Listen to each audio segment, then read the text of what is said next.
Bonjour tout le monde, merci et félicitations. I am very happy to be here with you today, deeply honored. Thank you for that kind introduction, Niobe. Andy, it's wonderful to see you again. I'm so grateful for the honor you and NYU have given me today. Now, you may not know, but Andrew is an honorary Canadian and British Columbian because, like me, he studied at the University of British Columbia back in the day.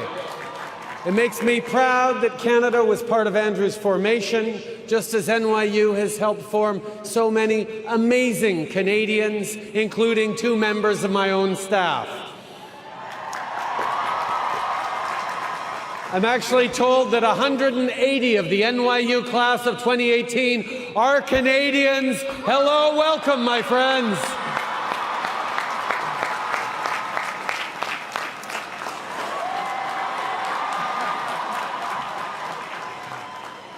I have to say, to be here now, speaking with all of you, in Yankee Stadium, one of the greatest places in one of the greatest cities on earth, is more than a little humbling. My friends, you are now NYU graduates, the best and the brightest. You have great potential and possibilities, and therefore you have enormous responsibility too. So today, I'd like to talk about the nature of both those things, and I'd like to offer you a challenge, one that I think is essential for your future success as individuals and as the leaders that you are becoming. Among the many things I admire about NYU is that about 1/5 of the students are international.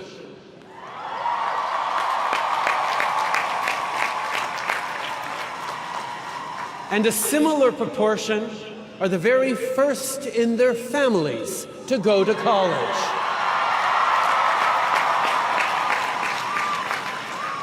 This group is truly diverse in every possible way, and I think that is an extraordinarily valuable and important thing. When I graduated in the early 1990s, I went on a trip around the world with a few good friends who actually remain good friends to this day, which is a sort of a miracle. We trekked and traveled, mostly overland, from Europe to Africa to Asia, and that remains one of the great formative experiences of my life. It was an amazing adventure. Le voyage s'est aussi avéré essentiel à mon éducation au sens plus large du terme, parce que j'ai dû, pour la première fois en tant qu'adulte, rencontrer, échanger et tisser des liens d'amitié avec des gens qui partageaient pas toujours mes opinions, mes expériences, mes idées, mes valeurs ou ma langue. It was also a really important contributor to my continued broader education because it forced me, really for the first time as an adult, to meet, engage, befriend people whose views and experiences, ideas, values, and language were very different from my own. See, when a kid from Montreal meets a Korean fisherman living in Mauritania, befriends a Russian veteran of their Afghan war, or a shopkeeper and his family living in Da Nang, interesting conversations always happen. Now, maybe some of you have talked about doing something like a great trip like that after graduation. But I'd be willing to bet one of the first things you heard was a warning. You can't do that in this day and age. It's not safe. But here's my question. Is it really just the issue of physical safety that makes our loved ones so anxious at the idea of us getting out there? Or is it the threat that if we look past our frames, the frames of our own lives, of our own communities' structured values and belief systems, to truly engage with people who believe fundamentally different things, we could perhaps be transformed into someone new and unfamiliar to those who know and love us. See, there's no question that today's world is more complex than it was in the mid-1990s. There are serious and important problems that we're grappling with and will continue to grapple with. But we are not going to arrive at mutual respect, which is where we solve common problems, if we cocoon ourselves in an ideological, social, or intellectual bubble.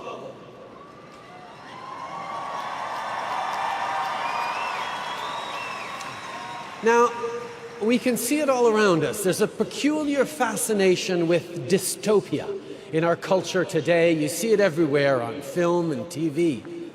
But the truth is that, on balance, we have the good fortune to live in a time of tremendous possibility and potential, a time when it is within our grasp to eliminate extreme poverty, to end terrible diseases like malaria and TB, and to offer a real chance at an education to everyone on this planet.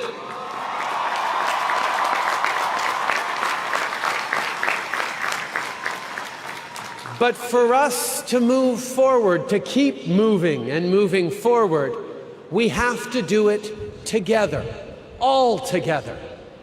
Humanity has to fight our tribal mindset. We go to the same church? Cool, you're in my tribe. You speak my language? You're in my tribe. You're an NYU alumni? You're in my tribe.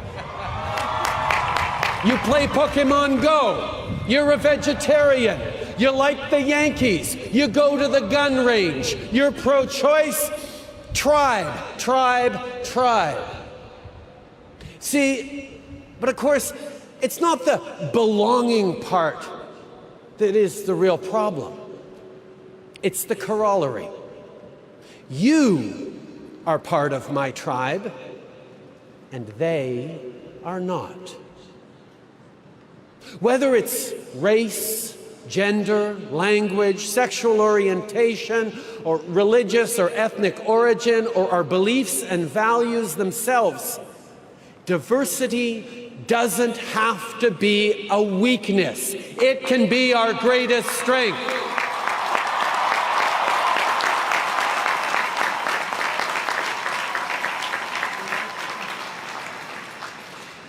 Now, often, people talk about striving for tolerance. Now, don't get me wrong, there are places in this world where a little more tolerance would go a long way. But if we're being honest, right here, right now, I think we can aim a little higher than mere tolerance. Think about it. Saying, I tolerate you, actually means something like, okay, I grudgingly admit that you have a right to exist, just don't get in my face about it, and no, don't date my sister.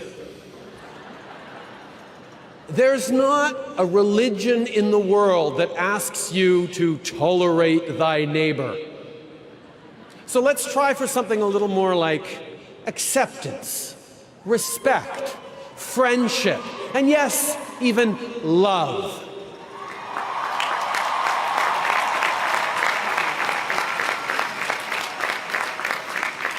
And why does this matter?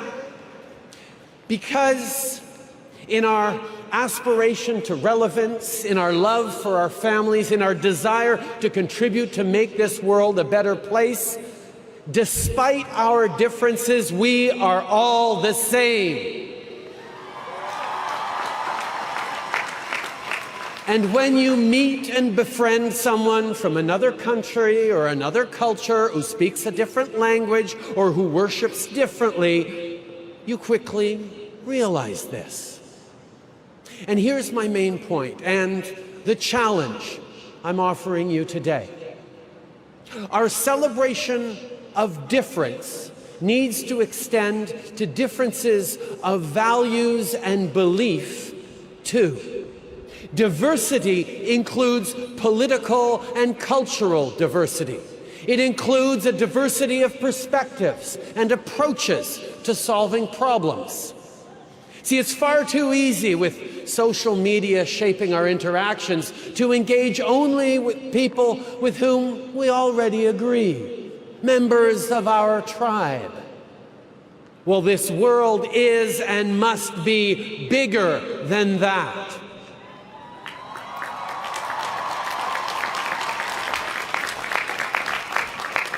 So here's my request. As you go forward from this place, I would like you to make a point of reaching out to people whose beliefs and values differ from your own. I would like you to listen to them, truly listen, and try to understand them and find that common ground. You have a world of opportunity at your fingertips, but as you go forward from here, understand that just around the corner, a whole different order of learning awaits, in which your teachers will come from every station in life, every education level, every belief system, every lifestyle. And I hope you will embrace that. You have been students. You will continue to learn all your lives, but now it is also time for you to become leaders.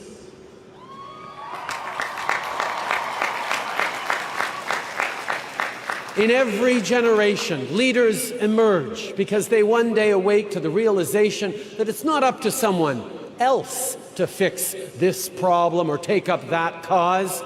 It's up to them. So now is the time for you to lead. Leaders. Now, I'm sure that's a word that's been tossed around you and at you quite a bit over the past few hours, days, weeks, and years. Leaders of tomorrow. Leaders of today. But what does it mean? What attributes does a 21st century leader need to have? What do people need most from their leaders today and tomorrow? Now, I think you need to be brave, really brave.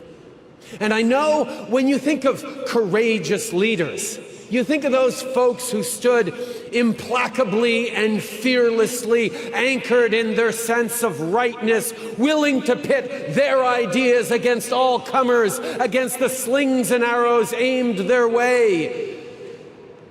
Well, I don't think that's brave enough. I don't think that's good enough for what our shared future will ask of you. I actually don't think it's ever been good enough.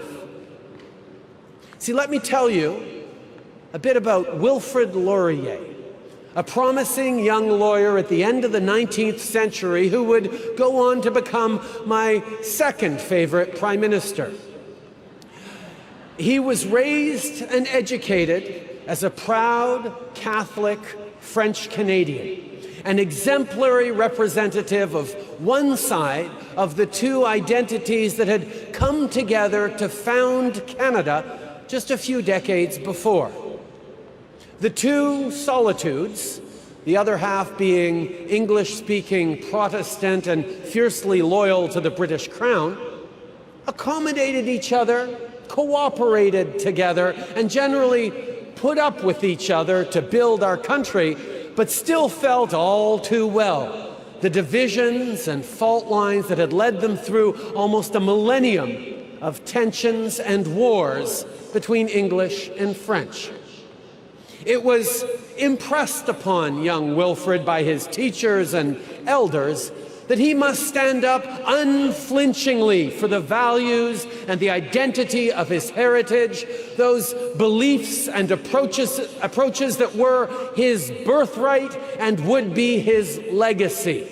That, they told him, was leadership. But Wilfrid grew to believe otherwise. He realized that it's actually easy to stand fixed, rooted in the conviction that you are right, and either wait for others to come to you or wait for your chance to impose your rightness on others. He saw that it's actually harder to seek compromise, to dig deep into yourself, your ideas and convictions, honestly and rigorously, to see where you can give and where you do need to stand, while opening yourself up to the other point of view to seek out and find that common ground. And that remains Wilfrid Laurier's political legacy more than 100 years later. To let yourself be vulnerable to another point of view, that's what takes true courage. To open yourself to another's convictions and risk being convinced, a little or a lot, of the validity of their perspective. Now that's scary. Discovering that someone you vehemently disagree with might have a point, might even be right. But it shouldn't be scary or threatening, particularly to all of you who have worked so hard these past years to pursue truth, to learn, to grow. Being open to others is what has gradually led Canadians to the understanding that differences can and must be a source of strength, not of weakness. And I say gradually because 20th century Canadian history is filled with counterexamples and terrible setbacks that we're still trying to remedy today, most notably the systemic marginalization and oppression of Indigenous peoples. We're not perfect, of course, but that sense of openness, respect for other points of view, and acceptance of each other really does underpin our approach as we try to solve the great problems of our time. And not because we're nice, but of course we are, but because by bringing together diverse perspectives, you get a much better shot at meeting those challenges. And that's how we come back to you and the leaders the world needs you to be. Leadership has always been about getting people to act in common cause. We're going to build a new country. We're going to war. We're going to the moon. It usually required convincing or coercing a specific group to follow you. And the easiest way to do that has always been through tribal contrasts. They believe in a different God. They speak a different language. They don't want the same things as we do. But the leadership we need most today and in the years to come is leadership that brings people together.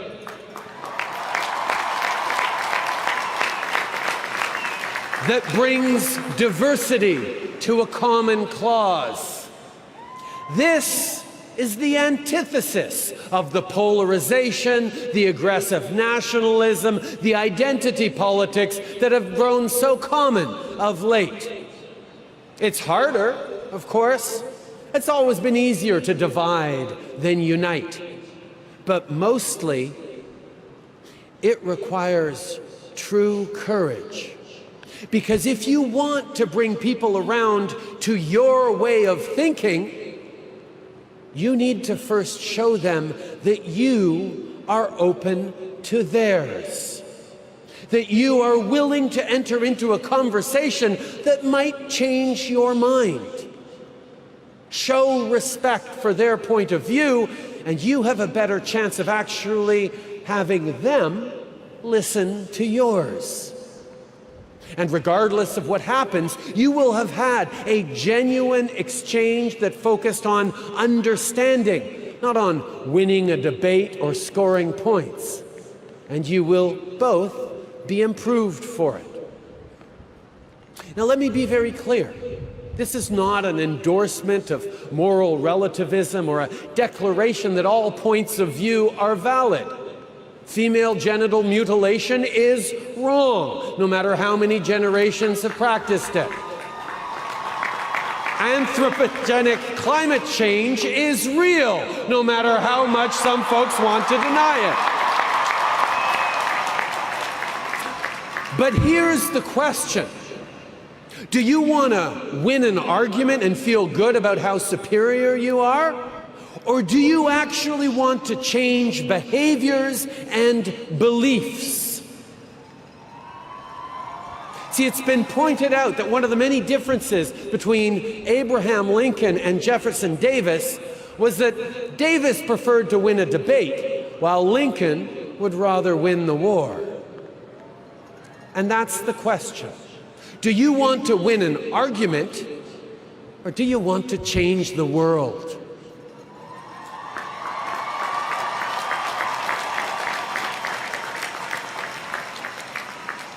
With malice toward none and charity toward all.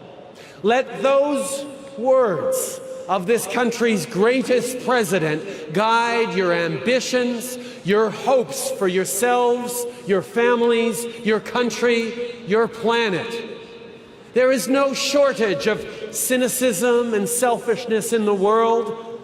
Be their answer, their antidote.